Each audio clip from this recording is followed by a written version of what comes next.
Bwana Yesu asifiwe. Bwana Yesu asifiwe sana. Kwa majina yangu naitwa Bundala Joshua, ni mwanakwaya wa AIC Buhongwa kwaya katika kanisa la AIC Bethlehem Buhongwa Mwanza.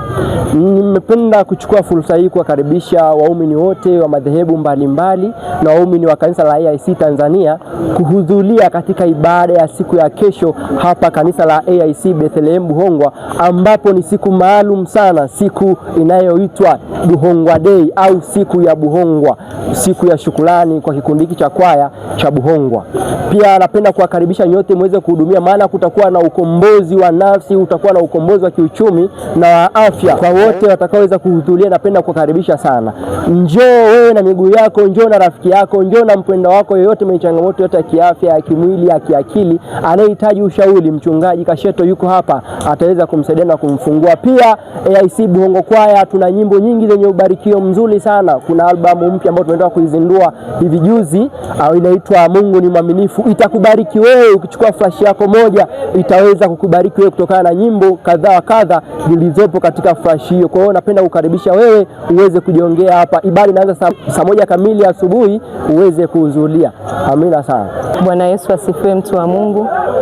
Kwa majina naitwa Rosemary Filmon, ni mwimbaji wa kwaya ya Buhongwa Bethlehem Buhongwa.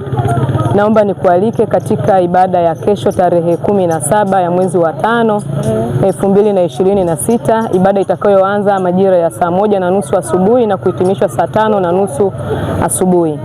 Mpendo wa Mungu, naomba nikukaribishe katika ibada hiyo, ikiwa ni ibada maalum kwa ajili ya shukrani kwa kikundi cha waimbaji wa Buhongwa kwaya. Waimbaji hawa wa nyimbo za Injili wanapata ibada maalum kwa ajili ya kumshukuru Mwenyezi Mungu kwa ajili ya kuwawezesha kwa kipindi cha miaka kadhaa toka mwaka 2004 mpaka leo mwaka 2026 wamekuwa wakimtumikia Mwenyezi Mungu kwa njia ya uimbaji. Hivyo wameona ni vyema waandae ibada hii maalum kwa ajili ya kumshukuru Mwenyezi Mungu. Na usikose ibada hiyo yenye baraka. Itakuwa ni ibada yenye kumtukuza Mungu, itakuwa ni ibada yenye kubarikiwa, itakuwa ni ibada ambayo watu watafunguliwa. Hakika Mungu tutamuona kupitia ibada hii ya kesho.